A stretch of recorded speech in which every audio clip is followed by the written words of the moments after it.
Hey guys, it's Mr. Sebastian here, and today we are going to move on to writing inequalities. We have worked with inequalities a lot this year, and we've talked about it more recently when we talked about the difference between an equation, an expression, and an inequality. And if you think back to integers and fractions and decimals, anytime we compare numbers, we use inequalities. So today we are going to work on writing algebraic inequalities. But before we do that, let's review the two signs we do know, and I'm going to introduce two new signs that you guys have not seen yet. So the first sign you're probably used to seeing is the less than sign. And that is a sign we use when we compare stuff. And the key words for less than are the words less than, let me write, less than, and fewer than.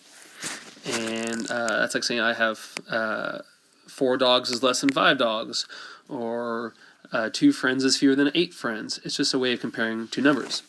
Very similar to that one, we have the greater than symbol, and you guys should be used to that too. Keywords for that would be greater than and more than. And that symbol looks like that in the red. And those we've used a lot, and we've used the words less than, greater than.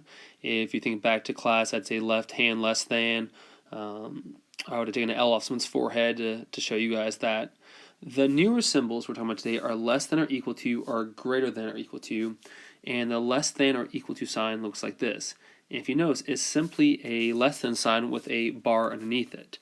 And that bar means less than or equal to, which is this keyword right there.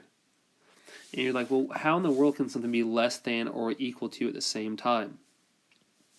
Well, let's think, and let's look at most. That's a keyword for that same symbol. At most means if your parents said you can have at most 3 friends over. Can you have 1 friend? Yeah. Can you have 2 friends? Yeah. Can you have 3 friends? Yeah, because that's not more than. Can you have 4 friends? No. At most means anything less than or up to 3 is good. Same with maximum. If the maximum speed limit is say 30 miles per hour, you can drive less than 30 or exactly 30. You just can't go over 30. And that same thing goes for no more than. If you can have no more than 1, say, C on your report card, or you're grounded, you can have 0 C's or 1 C and still be good, but you just can't go over that limit. And the other new one is greater than or equal to, and it looks like this right here. And the key symbol for that looks like that, greater than or equal to. So if you notice, it's the greater than sign attached with the bar, which means equal to.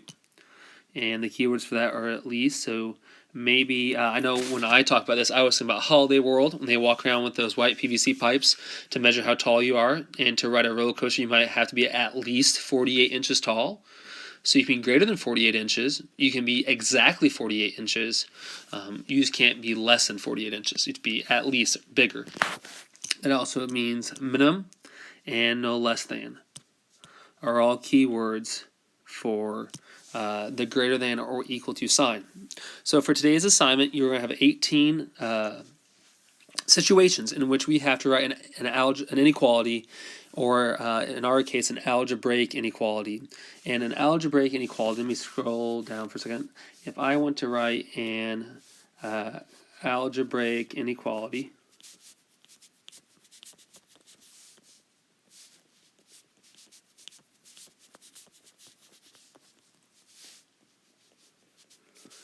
it's going to contain 3 things. It's going to contain a variable.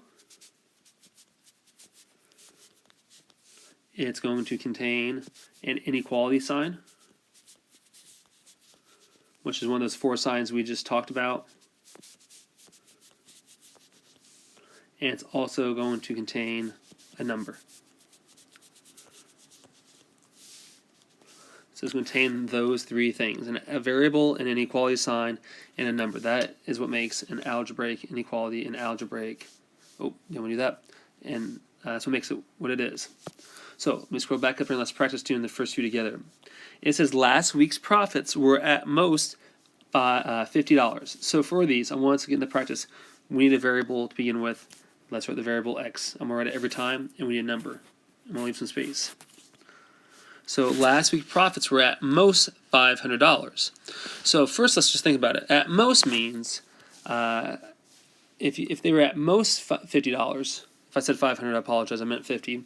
Last week profits were at most $50. That means they could be less than 50 or exactly 50. They just couldn't be over 50 because at most, at the very highest, they were 50. And if it's hard for you to kind of just visualize this, go back up to our keywords up here and look for the word at most. At most is right here, so we know we use the less than or equal to sign. The next one says the cost of advertising for the concert was less than $50. So once again, every time we do these, we have a variable, the number that's in the problem, and then we have to look for the symbol. So for this first one, I had my keyword, and I had my number. For the second one, I have my keyword, and now I'm looking at my number. My keyword is less than. Less than is located right here, and that is just simply a less than sign. The next one says the cost of snacks was greater than $12 than the $12 movie.